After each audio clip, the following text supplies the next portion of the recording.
Good evening, everybody. Welcome to the John F. Kennedy Jr. Forum. I'm Trey Grayson. I'm the director of the Institute of Politics. Full disclosure, I am a Republican. And we're really excited to have everybody here. This is our first official forum of the so-called spring semester here at Harvard. We're really excited to have all of you here. This is a great crowd. We've got a great panel.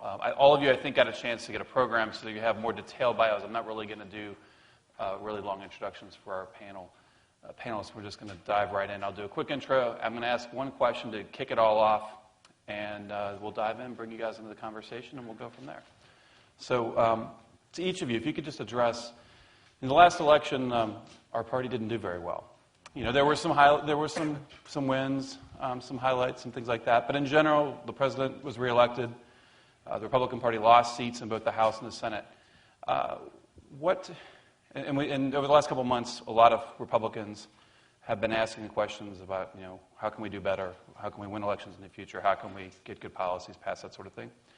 What kind of advice would you give, if you could wave a wand, to make the next election and the future elections work out better for the party? And we'll just kind of go down the line, and then we'll take it from there. So to my immediate left, who's going to answer the first, is Ron Christie. Ron was an IOP fellow about a year and a half ago. He claims it was the best fellows class. They're all the best fellows classes, Ron. Okay. Ron worked for President Bush. Actually got to start working for then Representative John Kasich, and is now a consultant in Washington and New York City with Christie Strategies. So Ron, why don't you start us and we'll work our way down. Thank you, Trey, and good evening, everybody. It's an honor and a privilege to come back here and to see so many of the friendly faces who were here during my time as a fellow. So thank you all for coming and to hear about the future of the Republican Party. I actually had an interesting experience this morning, Trey, to answer your question. I was taking the shuttle flight from Washington, D.C. up to Boston on this morning, and two of the flight attendants said, would you just hang back for a minute while we let the rest of the folks off the plane? I said, well, that's unusual. I said, sure. And so they waited. Everybody was off the plane, and they said, you're a Republican, so are we. And they said, and so is the captain. And I said, so you waited for... That was rare. Right. And I said, so you waited for everybody else to get off the plane. Why? And they said, did you read the article in the Boston Herald this morning about the future of the party? And I said, I hadn't, so of course they gave it to me. And they said, the Republican Party has made an error. They didn't reach out to as many young people on college campuses. They didn't reach out to as many people of color. And they were seen as being hostile and angry. So if you guys in Washington look angry, don't reach out to young people, and don't utilize technology, you're going to be in the minority. And I think that counsel given to me this morning, Trey, was right. Good. So Kerry Healey was the Lieutenant Governor of the Commonwealth of Massachusetts from 2003 to 2007. She was also an IOP fellow. Your class was probably the best. I think it was the best. Best yes, class actually, of yes. IOP fellows. Yeah. And was a senior advisor to Governor Mitt Romney during his presidential campaign. Thank you. Glad to have you back. Yeah, and by the way, people always whisper about being Republicans in Massachusetts, just so you know. Like, no one will actually, they'll always tell you, like, confidentially, just so you know. So I have recently written an article after going to the RNC meeting. I'm currently the National Committee woman from Massachusetts, which means I'm one of three people who get to represent Massachusetts on the RNC. And as you can imagine, it was a pretty interesting meeting this year. I wanted to go there and see how much of that criticism, of those concerns, had really sunk in to the party core. You know, I'm not saying that what the RNC does completely impacts the party, but it certainly is a good measure of what our core activists are thinking and feeling if they feel like they have to do something different. And I saw there was a genuine attempt to start thinking through, okay, who amongst us has been doing things right? And so they were bringing in all the people who had been doing outreach to African Americans, to Hispanics, to women, to young people, to Asian Americans, and they were listening to them for the first time. And you could tell how surprised, honestly, some of them were to be up there in front of the RNC, having the opportunity to talk about the work that many of them were deeply passionate about, but they had been sort of laboring away on in complete obscurity for years, and they were being brought to the center. So that gave me some encouragement, and that is the first part of what needs to be done. I'd say the second part of what needs to be done is those folks need to get funded. You know, if those are good ideas, they've been piloted now for many, many years. Let's push them out. Let's give them more funding. And I think Reince Priebus is absolutely ready to do that. So that was the optimistic piece. What I was less optimistic about is that the other part of what needs to be done is that we need to come together, not under a big tent, because I don't think anyone is going to give up their identity, but as a coalition of conservatives. And we have very different conservative camps right now, which add up to just about half the country. But we don't vote that way. And so we need to bring together right now, as a party, bring together the libertarian-leaning conservatives from the Ron Paul movement, all those energetic young people who totally mastered social media and all of the technology that we really need to get better at. We need to bring together the moderate Republicans in the Northeast that are about to give up the ghost. The moderate Republicans have been very discouraged because there's been a glass ceiling in our party for years and years above which they could not rise, and eventually that makes people die out. But if we were to be able to harness these three groups as a coalition of conservatives with a core of beliefs around not social policy, but economic policy, foreign policy, states' rights, I believe that could be a winning strategy to bring us back to a competitive point. Thanks, Kerry. Next is Karen Hughes. Karen was a counselor to President George W. Bush and is a member of the current IOP fellowship class. She and John Murray, who will speak next after her, I think their class is the best. I was going to say, I have to speak for the spring 2013 fellows. We're going to show all the rest of them up. So Karen, what advice would you give? Your old boss was the last Republican elected president. Well, and I actually worked closely with President Bush to define his domestic policy as compassionate conservatism. And I think that's where we lost our way, because where I got that from, he was being interviewed by a reporter once, and the reporter said to him, how do you describe your philosophy? And he said, well, I'm a conservative. And the reporter actually said, you don't sound like a conservative. When you talk about immigration, when you talk about education, when you talk about young single moms, when you talk about Hispanics, you don't sound like a conservative. And the president said, call me a conservative with a heart. And I turned that into compassionate conservatism. And what that said was that a conservative philosophy could be optimistic and hopeful. And I think that's where we've lost our way. We don't sound optimistic and hopeful. We need to be, once again, the party that provides a ladder to opportunity. And one of the unfortunate things about the infamous 47% comment is it sounds like we thought there's 47% of the people that basically were writing off and would never be with us and aren't part of our coalition, and that simply isn't true. I mean, look at us on this stage. I mean, we've got young people, we've got women, we've got an African American, look at us. I mean, we're Republicans, and I don't think we showed that side of republicanism. I also don't think that we talked about our policies. We're never going to become the party of big government. We're always going to be for limited government. That doesn't mean we're against all government. And so I think the way we talk, we believe there is a role for a properly limited government. We don't want it to be too big because that crowds out personal responsibility, individual opportunity, the private sector initiative. And we don't talk about our policies, I don't think, in ways that have been resonating with people in their daily lives. When I started my career, I was a television reporter, and I had a producer who every time I would give a story, he'd say, what does this mean for the average teacher? Or what does this mean for the average parent with a child in schools? And we're not talking about our policies with that filter of what does this mean in people's lives. And so from my expertise as communications and from a message perspective, I think our tone was wrong in recent years. I agree on that, we did not do effective outreach, and we need to get a lot better at organizing. I was the executive director of the Republican Party of Texas at a time when we only had 2 statewide elected Republicans, and we managed to take all 17 state offices over a period of years in the 1990s, and we still have them today. And so, we did it by recruiting great candidates.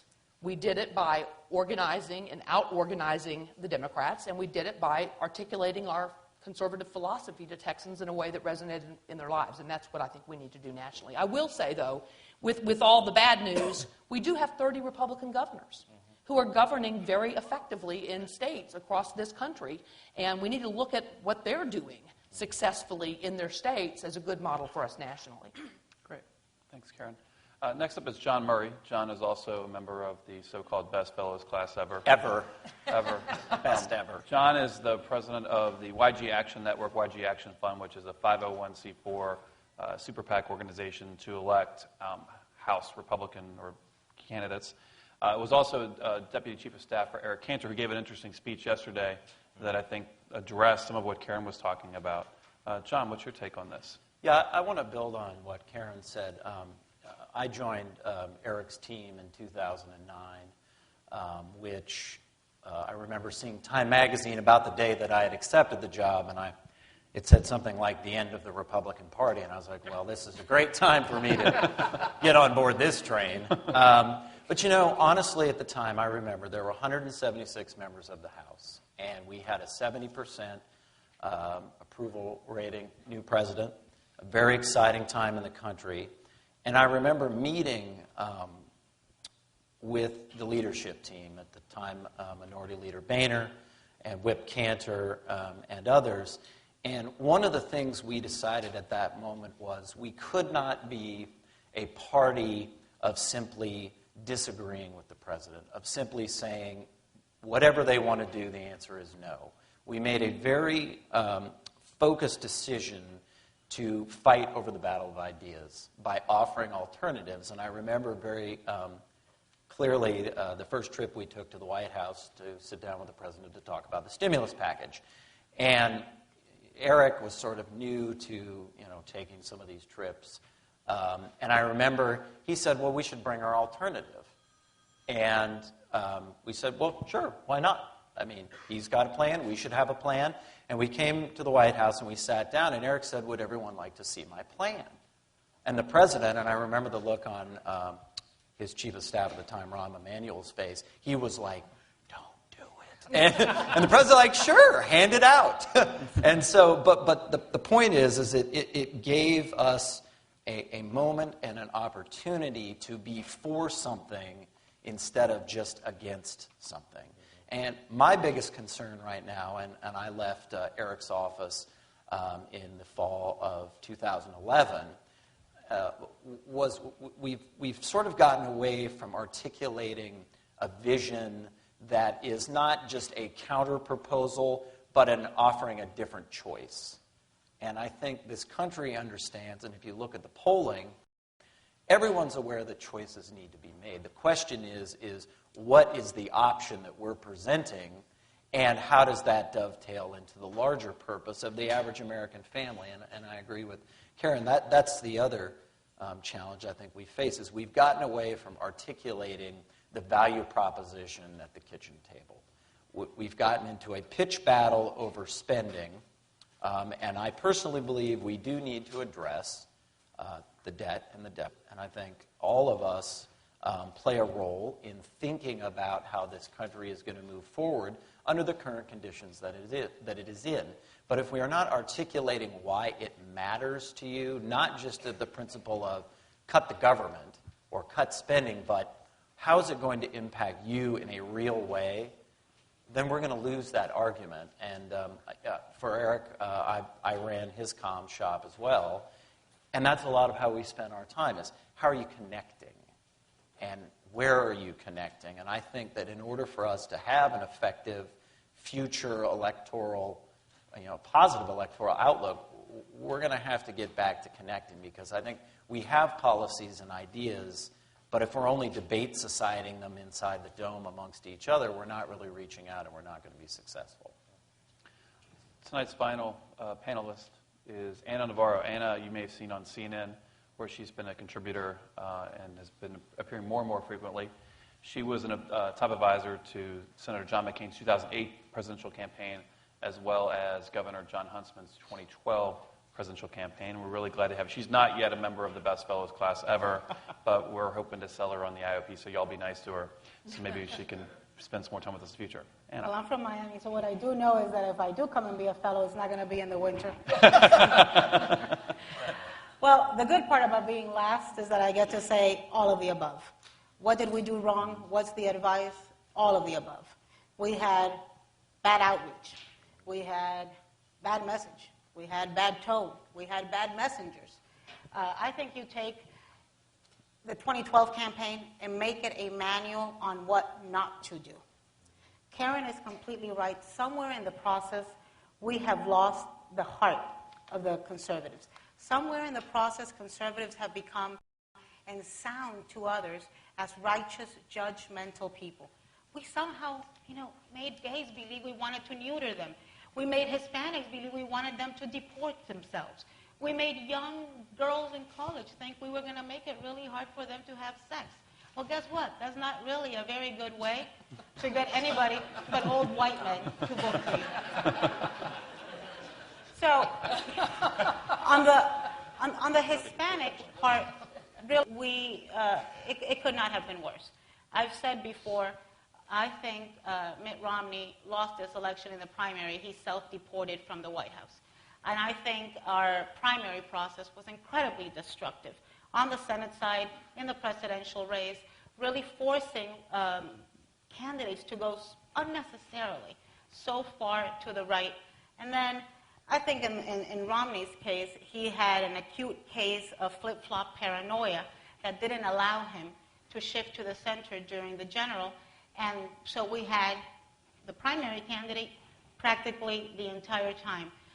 Now, I think there's a silver lining to this. We have now learned that it is unavoidable to have a wake-up call, that we can rack up all the white, older male vote we want, but that's not enough, and that if we don't want to be in political oblivion, we have to do better with women, with Hispanics, with African Americans, with everybody. That we can't just be a niche party. And we are seeing a lot of introspection all over the place in the party. I just came from the Republican House retreat last month, and the same thing that Kerry was just describing is what I observed in the House retreat. And I was impressed by how many of them are interested in party building, about how many of them care about doing better. I was expecting to go into a den of crazy fringe people, and to my surprise, there's more rational, really nice Republicans who are decent public servants than meets the eye. It's just that oftentimes the media likes to put the wackos on TV because they make good TV. So I think there is, everywhere in the Republican Party, the RNC, the governors, the House Republicans, the Senate, we are seeing that this introspection is leading to things, for example, like John Boehner and Mitch McConnell agreeing to have Senator Marco Rubio give the response to the State of the Union. It's going to be the first time a Hispanic does that, and he's doing it in English and Spanish. That sends a tremendous message, and it's just one of the things that I think is going to come out of this process, which was a terrible process. Thanks to all of you for those opening comments. Just a reminder for those who are following us on Twitter, it's GOP Future, hashtag GOP Future is the hashtag we're using for this. We've talked a lot about, and I think you've all done a pretty good job of addressing what I would describe as the marketing challenges of the party. I want to explore maybe another possible way to react to what happened and reposition for the future. Are there certain policies that the party or lots of members of the party, we might need to, the party may need to shift on a couple of actual policy issues, not just selling the party better, but actually changing. And two that I had in mind were immigration, which seems to be happening, and gay rights, which is another one. I wanted to see if any of you wanted to weigh in on the concept or those two issues in particular. Maybe there's some others. I don't think Republicans need to shift. What I think Republicans need to do is accept diversity of thought. Not every Republican is anti-gay. I believe in homosexual rights. And nobody should tell me that because of that I am less conservative or I am a rhino. I think we need to become less judgmental and less righteous amongst ourselves. We can't have labels and we can't have a litmus test on what a conservative makes. You know when you're a Republican. You know when you're a conservative. You know when you stand for freedoms, even if it means sexual freedoms and the freedoms of people to love each other, even if they're of the same gender. So it's okay. to be a pro-choice fiscal conservative. It's okay to be a pro-gay rights foreign policy conservative. We need to become a party of diversity of thought, where that is welcome and embraced, and where we're not just speaking to a narrow, fringe of America. I know, Kerry. Yeah. And this was the conservative coalition that I was proposing. I think that if you have that coalition, it automatically introduces that acceptance of diversity of thought. You're going to have libertarians who don't care about those social issues, who want the individual to be free to express themselves either sexually or in many other ways. So that's going to be attractive to a lot of people within the party. And we're not asking any social conservative to change their mind on perhaps religious values that they hold very dearly around marriage. But what we are saying is give equal status and respect and opportunity within the party, both to libertarian-leaning Republicans and also moderate Republicans like myself and others in the Northeast who are very open to a broader membership and participation within the Republican Party. Sure. Karen, I see you nodding along. And you Well, I wanted was to going to say, part of it is, again, language does matter. It's an important part of it. So, for example, Governor Bush, President Bush, was pro-life. I'm pro-life. But he didn't talk about it in a way that said, if you're pro-choice, you have to leave, or you're not Republican enough, or you're not welcome in my coalition or to support me. What he said was, and what I've always said is, I'm pro-life. I have many friends who are pro-choice. Surely we can all agree that we ought to work together on policies like promoting adoption. There are ways to reduce abortion, and people on both sides of the issue agree with that. Let's find some common ground. I think the same thing is true on immigration reform. A lot of it is the way we talk about the issue. President Bush understood it in very human terms. It was not just a policy issue. It was also a human issue. It was an issue of rights for people who are preyed upon often, who are brought across the border and die, unfortunately, when they're brought over in trucks. And, every couple of years we have a horrible situation in Texas where some of these poor people are brought across the border.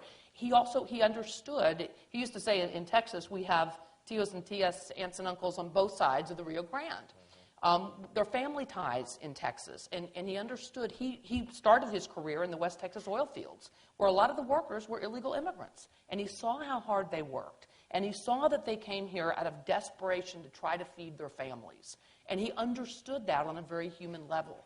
And when you understand that, it makes you talk about it very differently. Now, from the other side of the coin, there are also people in Texas and in many border states that have seen the human problems from a different perspective. They've seen the crowding in the hospitals, in the schools. They've felt almost that parts of their country don't feel like America even, because people are coming and not learning to speak English and not really assimilating, and that's threatening to them. So it's an emotional human issue, and I think we have to recognize that in policy terms. And in terms of changing policy, I do think the one area where Republicans are going to have to understand is that we have to make some accommodation for the 11 million people who are here.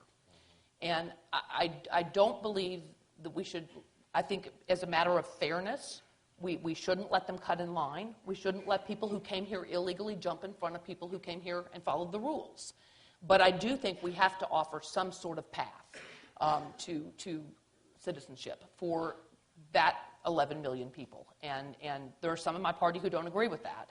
And I think those of us who believe that and see the impact of that, particularly people who've been here 20 years and reared their families here and consider themselves very much a part of America. We have to make some sort of policy accommodation, I think, that will allow those people to perhaps pay a fine, to do something to make things right and fair, but allow them a path to citizenship. John.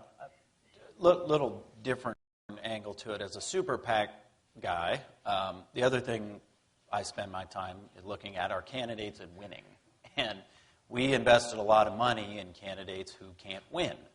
And I think that we need to begin to think about, not just from an issue perspective, but if you're going to engage in a House race in the state of Massachusetts, then you better have a candidate that fits his district.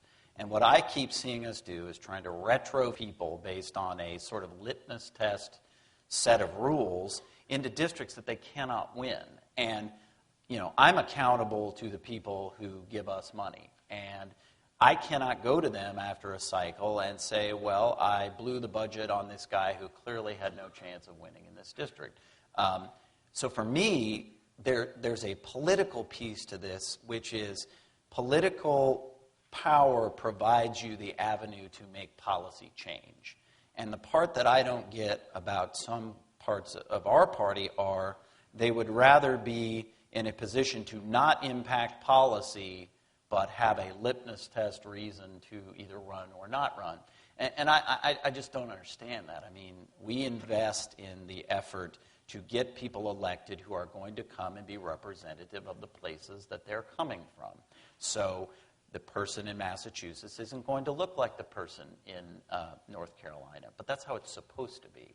And as we move forward, I can tell you for our super PAC, and YG stands for Young Guns, and Young Guns is a program that started by Paul Ryan, Kevin McCarthy, and Eric Cantor, specifically because, and this was at the campaign committee for the House in Washington, specifically because we did not have a way to vet candidates in a meaningful way based on district. It was sort of like, well, I guess it's your turn.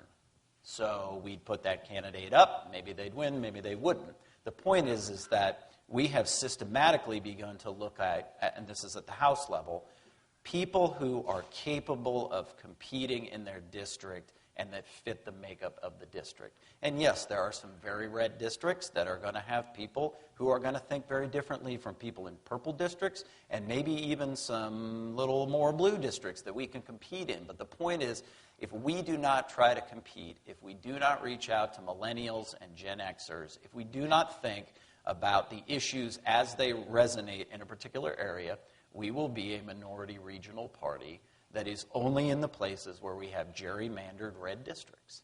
And that is, you cannot win a Senate race that way, and you cannot win a presidential that way. One of the biggest problems, I think, writ large for the dysfunction that we're seeing in the political process right now is the whole nature of districts. Mm-hmm. So everybody in Washington is scared to death of being primaried.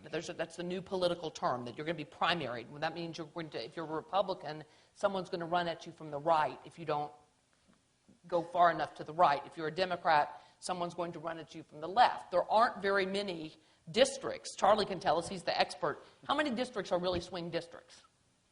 We've got 25 right now. So 25. That's Charlie Cook Political Report, IOP fellow. He said 25. 25 swing. He didn't have a mic. 25. Yeah. Where there's a contest. So the contest is in the Republican primary and the Democratic primary, and that pushes both parties to the further extremes. And frankly, there's not a super PAC for moderates. I mean, who's out there saying, let's have a super PAC for people who want to compromise in Washington, or people who want to get along in Washington, or people who are willing to work together to find common ground, and that's a problem. Well, let me take a different tack on this, Trey, because I think we've talked about the social issues and we talked about immigration. Republicans should have cleaned the clock of the president in this race based on who we are as Republicans. Republicans are for limited government. They are for a pro-tax cut, pro-growth rate, and for a strong defense. And if you look at what's gone on over the last 4 years of the percentage of spending to GDP, where the post-World War II average is, say, 18 to 19%, we're spending about 24%. We're spending far too much money.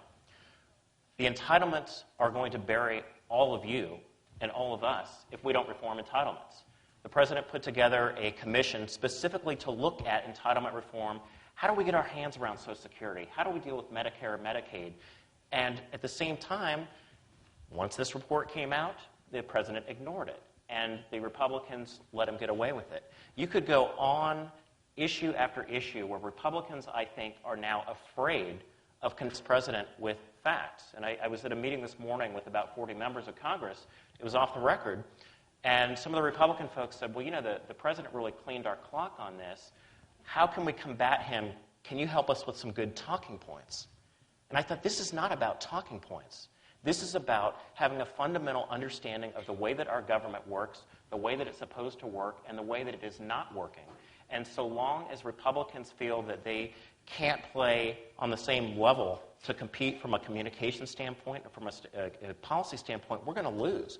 We need to not only recruit folks from these swing districts who can run and win, but you've got to know, what does the Congressional Budget Act of 1974 say? Well, it says the President of the United States has to have a budget that is due to the Congress by the first Monday in February. This president has missed that deadline 80% of the time. 4 of the last 5 budgets have been late. What are the consequences of that? The consequences of this are, as John knows when he was up on the Hill, and I dealt with this when I worked for the House Budget Committee Chairman John Kasich, budget resolutions matter. That's why we have the sequester. That's why we continue to have these continuing resolutions where the government doesn't actually explain to the American people, this is why we're spending this amount of money, these are our priorities, here's where we hope to get to. And instead, it's the gotcha game of the media cycle that Anna and I are always sort of duking it out with folks on television. And if you're only talking about defense, you lose. You've got to be on the offense. And I think Republicans, from a policy and a communication standpoint, are on the defense, and you lose if you're defensive as opposed to being on the offense. I've got a lot of questions I'd like to ask them, but I want to bring you all into the discussion. Hopefully you'll ask the questions I was going to ask.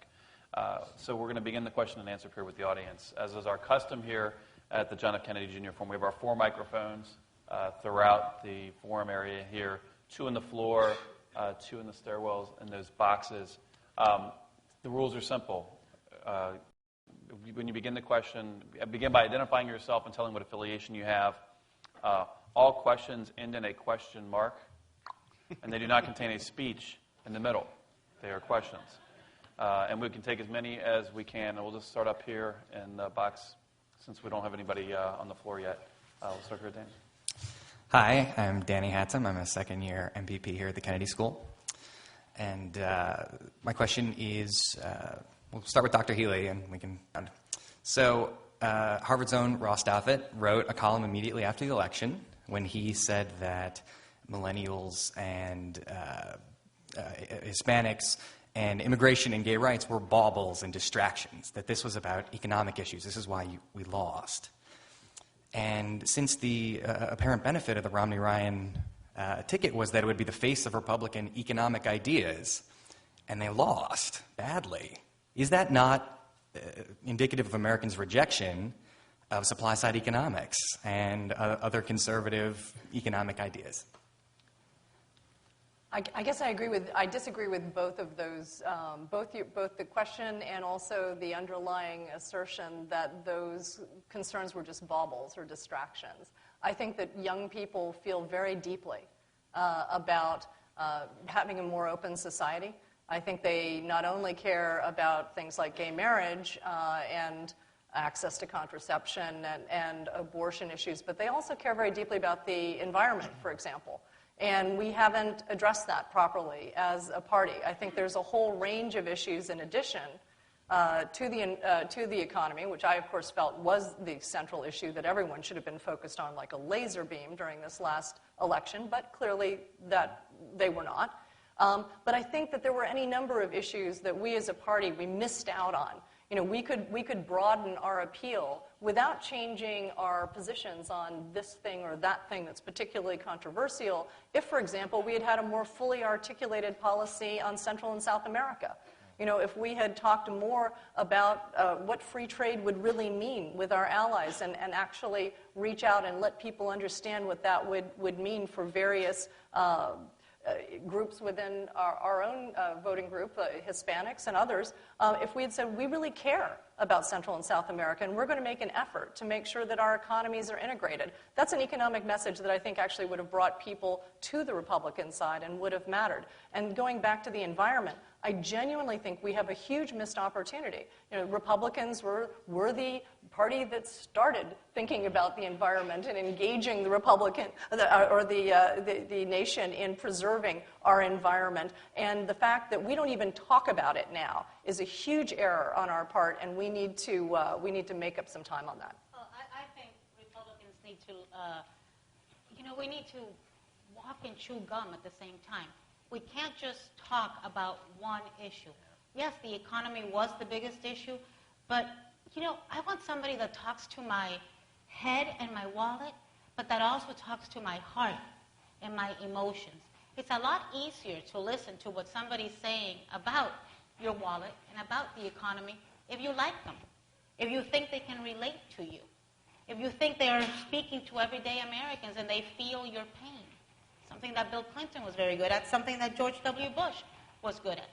And so, yes, the economy was the focus. Yes, the economy was the biggest issue, but we weren't getting through because we weren't relating. We need to do both. I think a couple of things on the economy. One is we had what I call a context hangover.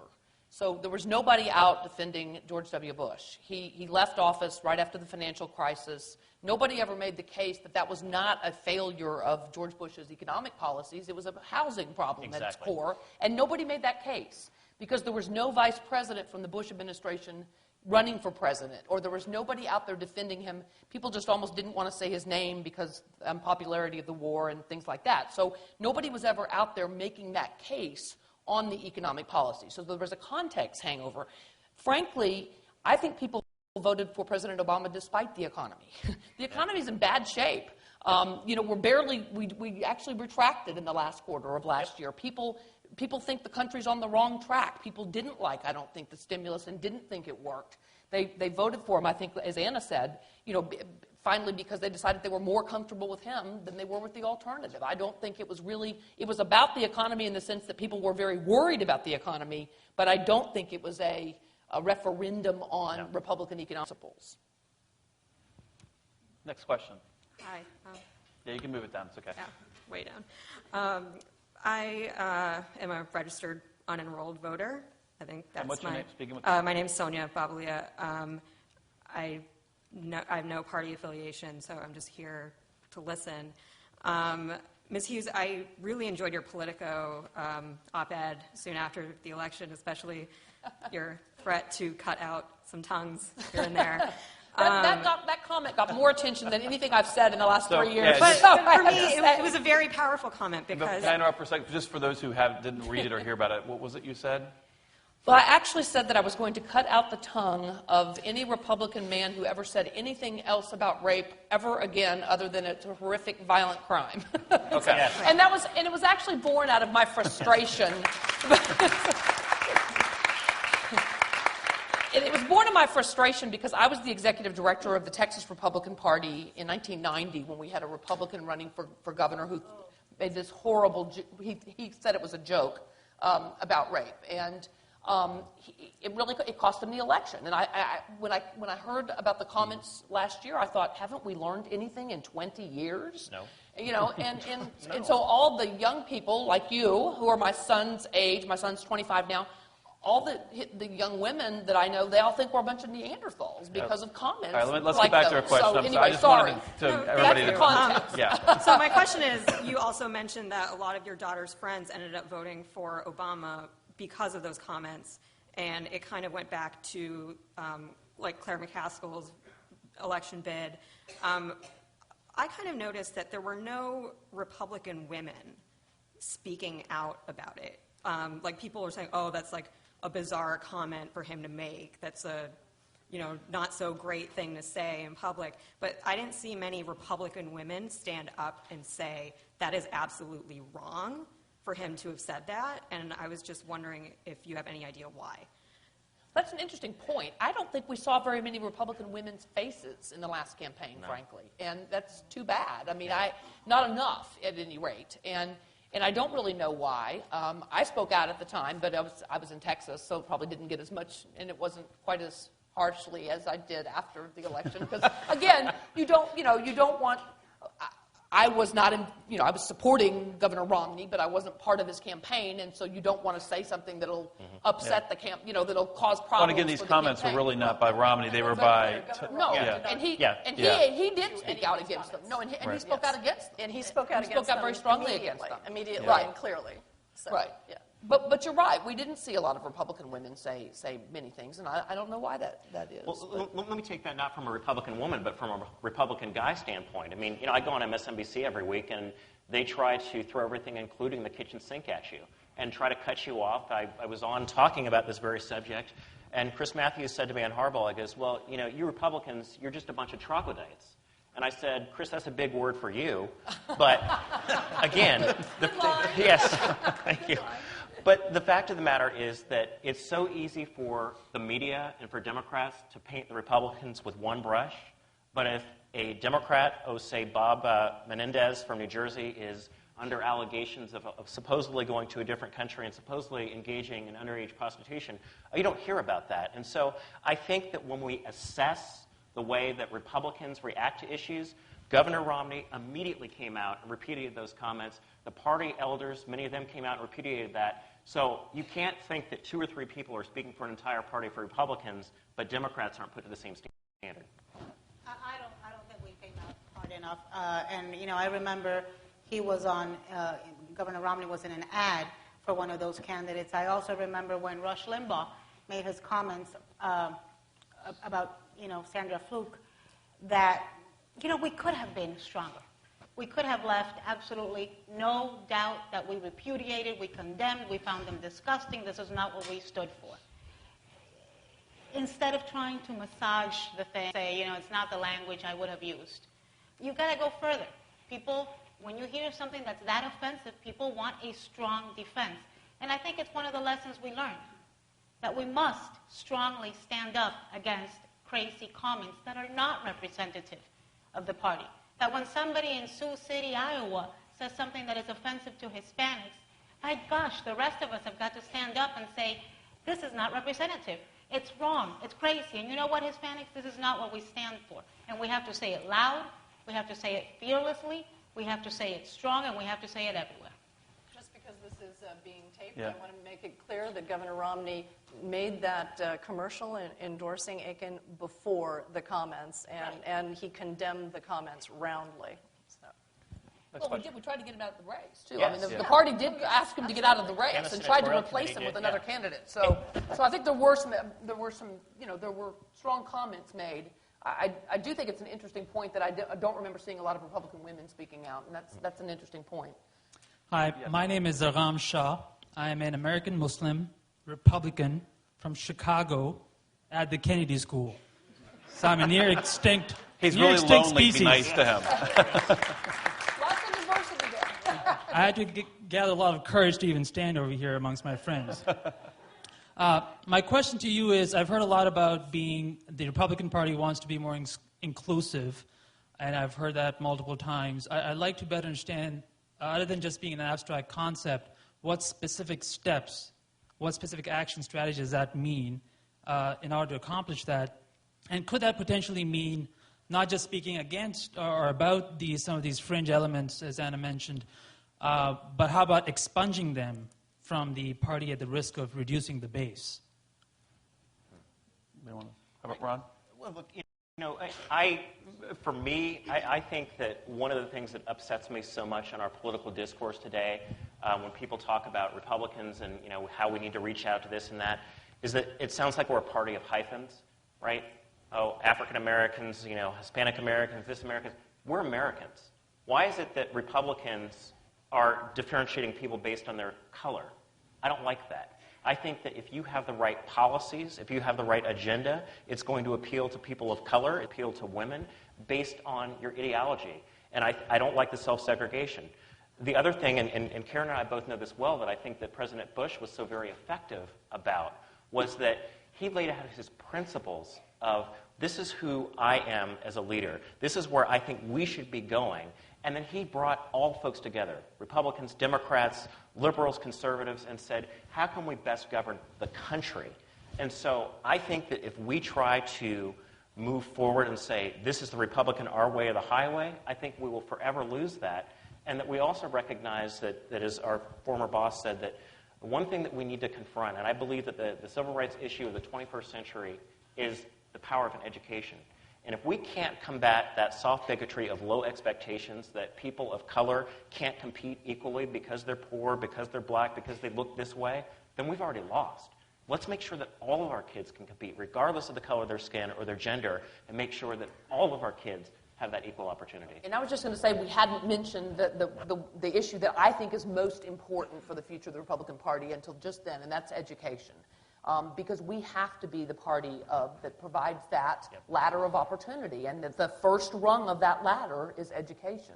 And it's, Americans are really concerned about their public schools. I saw a recent survey that said I think the concern is higher than it's ever been about the status of our public schools. We've got to be the party that's committed to fairness and providing that step up on that ladder of opportunity to every child, no matter where they live in this country. And President Bush did always talk about reading as the new civil right, and it's true. It's vitally important to helping people, achieve the American dream.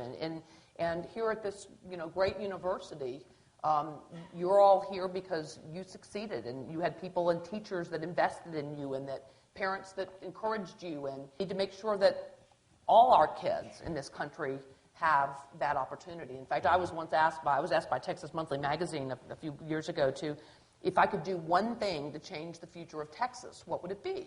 And I really thought long and hard about it, and I asked a lot of people about it, and I finally decided that it would be to have every third grader read at grade level, because that's a huge indicator of whether you're going to drop out, whether you're going to be able to succeed, whether you're able to go on to college. Imagine if we had every third grader in the country able to read at third grade level when they were in third grade. It would make an enormous difference and would open that path to opportunity to a lot of kids who aren't finding that opportunity now. I actually disagree with you, and I think micro-targeting is very important, and I think it's something that Democrats have done tremendously successfully.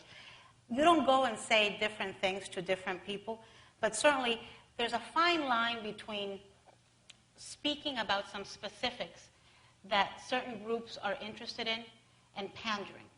And it's very important, I think, to do the first. If you're coming down to Miami, we want to hear about your policy towards Cuba, your policy towards Latin America. We want to hear that you understand foreign trade, that you understand. If you go to Texas, it's a completely different set of priorities. If you go to Arizona, people want to know that you're understanding the border issues. So I do think micro-targeting to women, micro-targeting to Hispanics, micro-targeting to other groups has a great deal of effect and beneficial. And we need to learn how to do it so that it doesn't sound like pandering. President Bush used to, with no qualms or shame, butcher the Spanish language every time he was in a Spanish crowd. Now, you all know he couldn't speak Spanish, right? But you know what? He got tremendous brownie points and kudos and credit from the community for trying so hard. We knew he was doing it. Sometimes butchered the English language. Well, he was an equal. I never could get him to say nuclear right. He was an equal opportunity offender. I tried. Yeah. So Kerry's been dying to jump in here. If I could get back, though, to the crux of this gentleman's question, which was around excluding people from the party. We can't be in the business of excluding people from the party, but what we can do is to keep any extreme element of the party from excluding others. And that's what we're working on here tonight. And what I'm trying to get out there as a concept, that we need to never have another discussion around litmus tests in our party. We need to abandon litmus tests, because if we are going to welcome people in, how can we say, we can't have that person, he used to be a Democrat. Well, guess what? That's how we're going to win, is if we convert a bunch of Democrats. So in the future, we can never say, ask for some sort of ideological purity or some history of membership in the Republican Party. We have to say, we welcome you. If you consider yourself a conservative, you're a conservative. And that's good enough. And hopefully, that will increase our numbers enough so that you don't have to worry about the people who you feel don't represent you as conservatives. But we do have to acknowledge we have a long way to go in that, because I am a conservative, pro-life Republican who happens to care about some things like the environment, which is a little, as Kerry said, we haven't talked about that enough as a party. So, like Anna said, you get labeled. I'm an established. I read in the paper. Suddenly, I'm described as an establishment Republican. I've been described. I'm a rhino sometimes. We're all established Republicans here But right exactly. now. So there's a lot of labeling going on in the party. Well, they're rhinos. We're Republicans in name only. And we've got to all call that out when it happens, and because we don't want to have a party that basically is saying you're not welcome, which is what we say when we're... By saying nobody's going to question my right to be a Republican. I think I got you beat, because I'm a woman, immigrant, Hispanic, pro-gay rights, pro-immigration reform, who thinks there is climate change. And you know what? Nobody's going to kick me out of that tent. Good. Let's come back up here to the microphone in the front. Hi, my name's Amna Hashmi. I'm a freshman here at the college, and I'm a member of the JFK Forum Junior Committee. And so I'm asking this question on behalf of all our Twitter and Facebook followers, and which is, where do you think is the common ground for socially liberal fiscal conservatives and the other members of their party? I think it's pretty clear. I think you can coalesce around foreign policy issues. I think you can coalesce around states' rights and economic issues. And that's a very solid core that runs right from the libertarian side all the way through the social conservatives, all the way to the moderates. And if we look at that first and foremost when we're thinking about what is a conservative, and then everything else is kind of an add-on, I think we can really pull things together as a party. And I just add to that, one of the things that has been so much fun for me when I worked in Congress was to travel and to meet entrepreneurs and go to Silicon Valley, come up here. I'm from Seattle, huge biotech community. One of the things that I don't understand why we've sort of let go of it, but is a real core sense of Republican being, is the sort of entrepreneurial, earn your own success nature of this country. It is propelled forward by people who wake up every single day saying, I'm going to start a new business. I'm going to take a risk, and if I fail, I might do it again. Most of the places in the world, that doesn't happen. If you go to lots of places in Europe, and I took a trip, a bipartisan trip to France, the idea that you would do that, it doesn't even cross their mind. So I think one of the things we need to do, and this gets at being the idea of inclusivity, is we stand for things that are at the core of sort of the American ethos, which is growth, opportunity, taking risk, and not being afraid to do that, and building in your communities. And I think along the way, we've allowed ourselves, and this is where I think the baubles idea is a little bit right, we've allowed ourselves to chase things, to say, if we don't deal with that, we're sunk. And I'm not saying that that's inaccurate to a certain degree, but in the meantime, what we've stopped doing is saying, hey, we have a lot of good ideas, and we have a position that allows us to offer a contrast to the other party and to the leaders of that party and say, you have a choice to make. And we've lost sort of our ability to articulate that as we've gotten in these pitched battles on some other things. And I think getting back to that is going to be critical. We've got a lot of people who want to ask some questions, so I'm going to ask the panelists to help with that. up here in the box. My name is Advik Srikumar. I'm a freshman at the college and a registered Democratic voter. And my question returns to something that Mr. Christie had said, which was that many Republican congresspeople were looking for talking points. And after a general election where both President Obama and Governor Romney received less than 50% true or mostly true rating from PolitiFact, I was wondering what the panel thought the future of the Republican Party and the future of politics would be in terms of truthful politicians, politicians who run based on, very much factual statements, trying to get a high truth rating.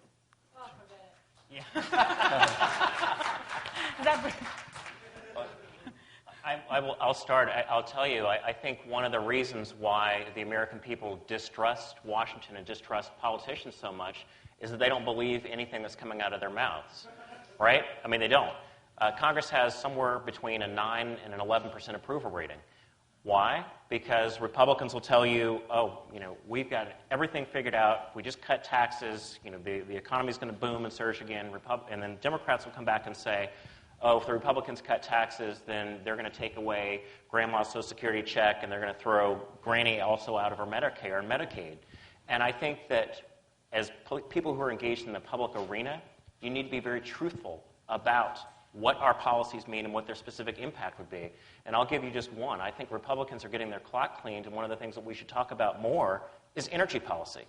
If you look at energy policy, if you look around this country, where the states that have the lowest unemployment rates, if you look at the Dakotas, if you look at Western Pennsylvania, you look around, why? Because these people are engaged in fracking. They are extracting energy from out of the ground. They're providing thousands of jobs. They're stimulating their local economies. But Republicans refuse in many ways to engage on this because they're going to be told that they're the party of big oil. So I think that we need to have the courage of our convictions to talk about why our policies are the right way to move the country, what the alternative is, which is kind of the status quo of where we are, and to be very truthful about it. And it has to start at the local level. Anytime that you try to do it from Washington and push it out, it's the wrong approach, but you have to do it from the grassroots going up and also from our national leaders coming down. Next question up here in the other box. Hi. Oh, and by the way, when I said affiliation, what I really meant is like student, faculty, member of the community. I mean, you can tell us what your party affiliation is, but don't feel obligated to do so. Thanks. Hi, my name is Victor Navarro. I'm a Cambridge Republican. I'm just a resident here.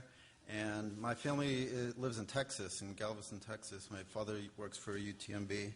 And I just wanted to thank Kerry Healey for welcoming the Ron Paul supporters. There's a lot of them. We are now have a name called the Liberty Movement. We're mostly libertarians. But I just wanted to state that we are all different types of people. We're black, there's women, there are Iraqis, if you didn't know that. There's veterans, there was gay people, there's Latinos in this movement. There's a lot of different people, and I hope the Republican Party will welcome us. And we are very outgoing, we're very energetic, and I just wanted to thank you again, Kerry Healey, but my question is, are you going to run for U.S. Senate for Massachusetts? No, but I promise we'll have a wonderful, wonderful candidate who will represent the new face of the Republican Party in the Northeast. Thank you. Up here in front, Derek. Make sure you tell everybody what state you're from. I think it's really important everybody hears that. I'm Derek Baker-Breda. Only for Derek, not for all you other people asking questions. I'm from Kentucky. Thank you. And I'm also a Republican.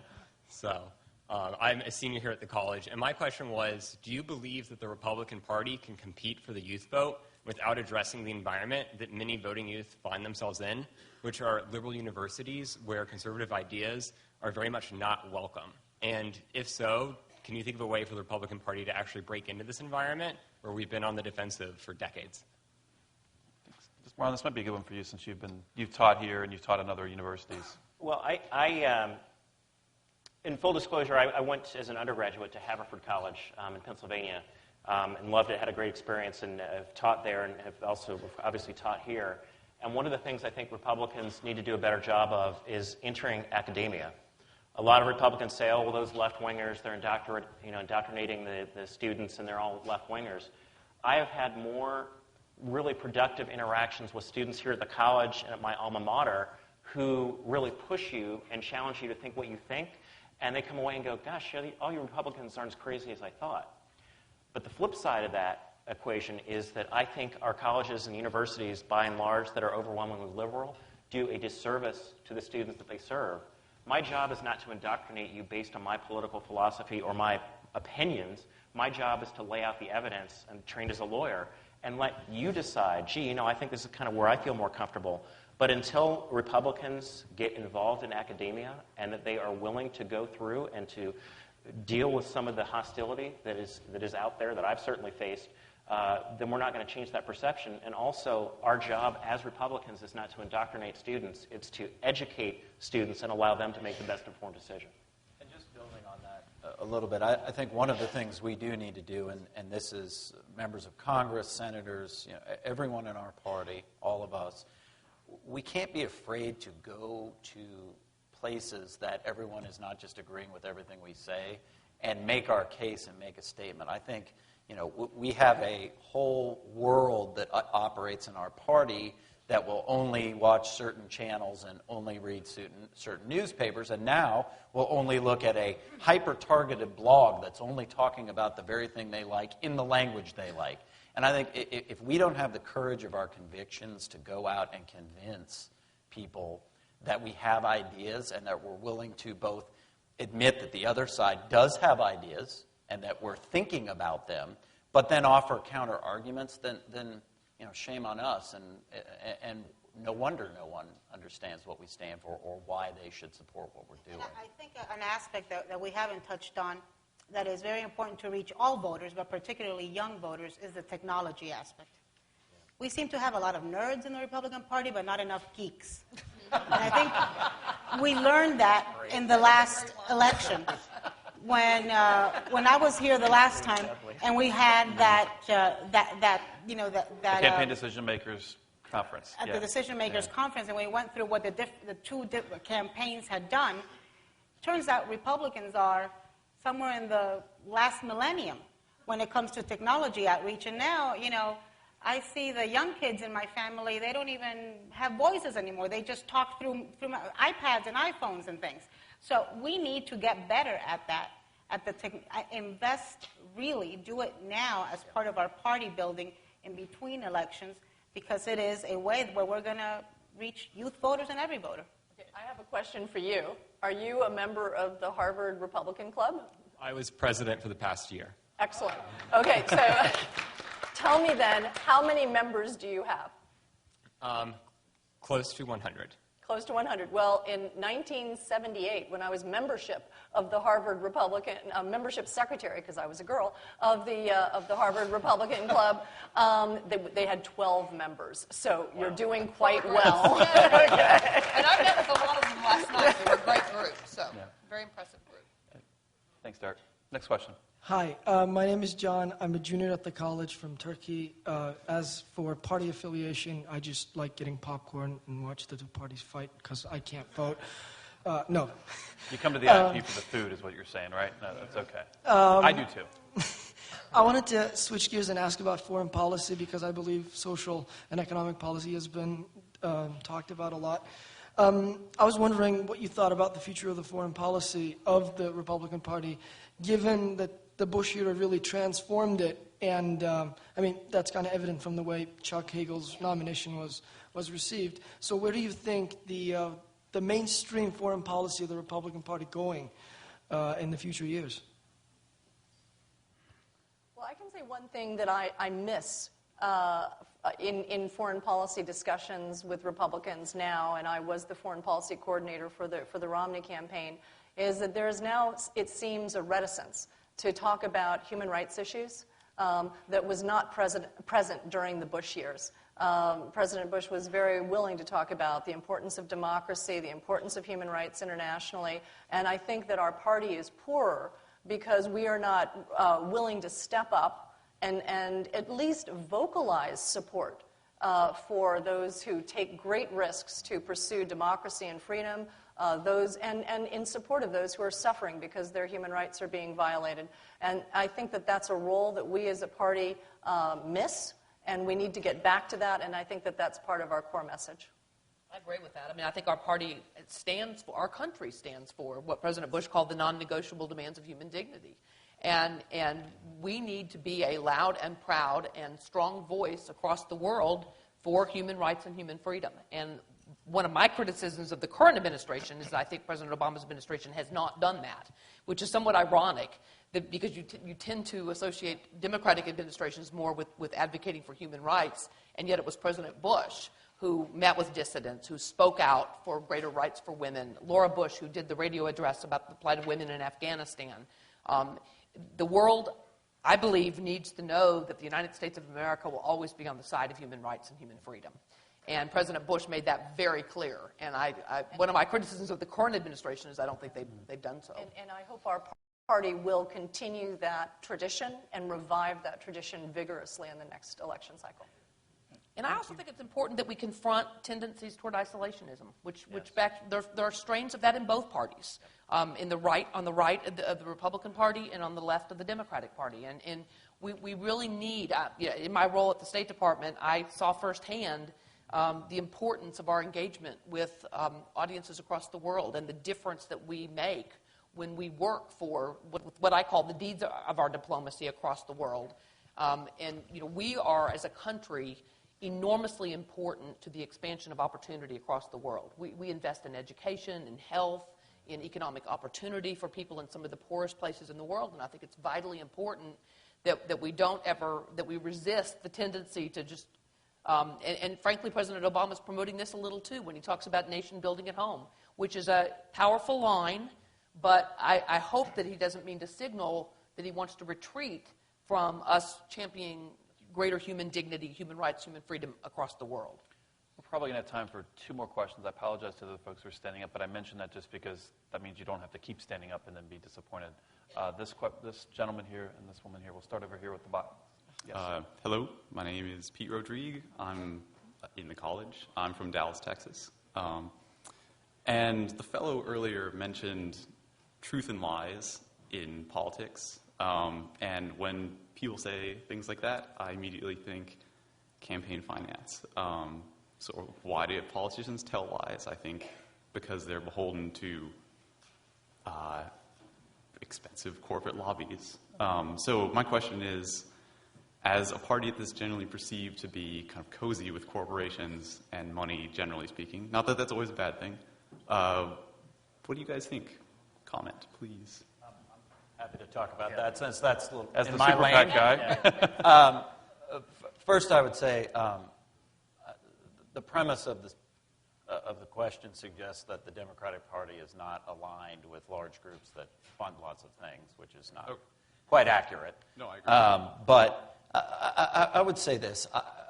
At the expense of my own business model, I am troubled by the length of campaigns and the expense of campaigns. Now, there are lots of actors that drive that. There are TV and news stations that make lots and lots of money in election years running ads. There are grassroots organizations that are funded by saying we are going to support the hard left or hard right candidate. So the question I have is, how do you define, given that we all believe in this country in the freedom of speech and expression, a mechanism through which you could have a more condensed campaign process that perhaps shrunk the amount of money required and therefore changed the dynamics of fundraising and otherwise? I will tell you, having worked for a House member, a leadership House member, the amount of time and energy you have to expend on raising money both for yourself and for the party is unbelievable. And then you go all the way up through the system, whether you're a senator, and then if you're the holding president. I mean, the amount of time you have to spend, and you see the president now, traveling constantly to raise money for the party. So I think it's less of a question of who's cozy with who, and more of a question of how are we looking at our overall political process. And my wife is Australian. You know, that's like a 2-week campaign, and it's very set, and you can't run ads. So I think the question is all of the players that are in the pool are going to have to give things up in order to change the need for the economics of campaigning. And when the economics of campaigning change, I think some of the concerns, and if I were in the public, I would look and say, wow, billions? We spent billions on the last campaign cycle? That's an incredible amount of money. And where did it go? And what did it do?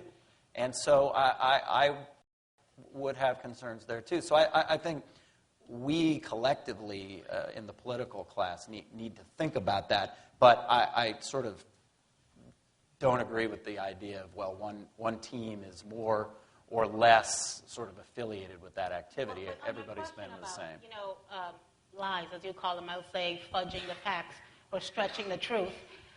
I think it's voters who have the power to stop that. And the more sophisticated and educated the voters, you know, through all of these things, the more that politicians will be held accountable. We saw 2 specific examples, at least, in this campaign. We saw the ad from the Obama camp where they were blaming Governor Romney for a woman's death, basically, killing a woman from cancer. And the backlash was such that they basically never put it on the air. And then on the other hand, we saw the Jeep ad that also had a backlash because it fudged and it was somewhat confusing. And that had an effect on voters in Ohio, we found out. So I think it's the voters that have the power. We can't expect for politicians to police themselves. That's the voters' job. That's all of ours jobs. I would also argue that the focus on polling is probably more detrimental to truth in politics than is money. I think the politicians constantly worry that if they take a particular stance, that they're going to lose votes. And if voters were more likely to reward a candidate for authenticity, for saying, I agree with you in these 4 things, but I really don't agree with you in this 5th, then maybe they'd hear the truth more often and not have that politician doing handstands trying to agree on the 5th thing. We've got time for a final question. Therese Rohrbeck. I'm a graduate of Harvard Law School, class of 2008. I'm from Massachusetts. My question is, what is the future of the Massachusetts Republican Party, and how do we get there, especially in light of the youth who've graduated and struggled in the recession? It seems at this moment that there's nobody at the state level or even at the national level who represents us or our voice. I presume that's addressed to me as a former chairman of the Massachusetts Republican Party and current National Committee woman. I believe that we have just elected a very young, vivacious, intelligent, and somehow still experienced young woman to lead the Massachusetts Republican Party, Kirsten Hughes. We just elected her last Thursday. I think it's too soon to suggest that she has already failed. I think that she will have new ideas and that we have a lot of new blood in the party.